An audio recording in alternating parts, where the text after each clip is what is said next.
para fazer um encerramento, agradecer a presença de todo mundo e a gente gostaria de pedir também que vocês dessem alguma opinião, não precisa ser necessariamente agora, sobre o que foi legal, o que não foi, o que a gente pode melhorar para ver se semestre que vem a gente realmente replica isso, né, pô?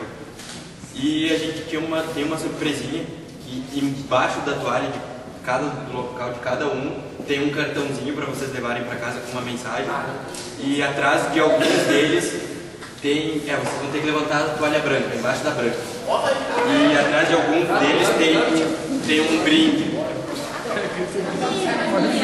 Aí quem tá escrito vale um brinde. Aí, vale um brinde. Não tem essa de repassar.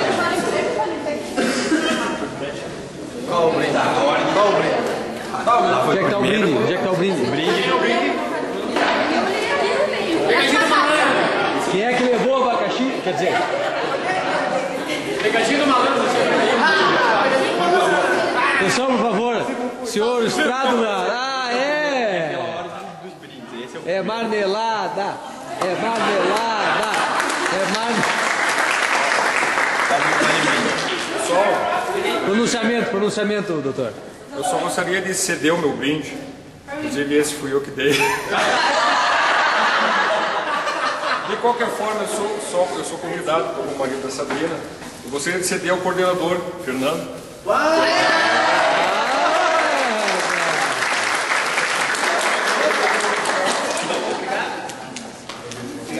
Gesto de classe,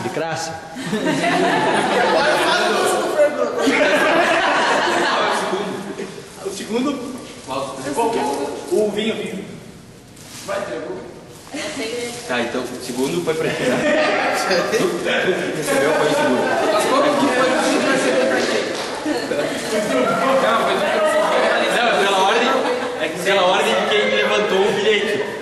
Que a gente esqueceu de pôr atrás dos números. Tem que levantar o bilhete. Isso era um brinde, né? Aí no final assim, não, tem mais 2 tiros, papeizinhos e coloca os brindes. Tá, e o terceiro? Olha aqui, pessoal. Agora eu vou no opção. Mas tem que vestir pra isso. Vai com uma sorte além do normal. Gente, eu vou ganhar um desses. Ganhei mesmo, ganhando tudo essa coisa. Bacana.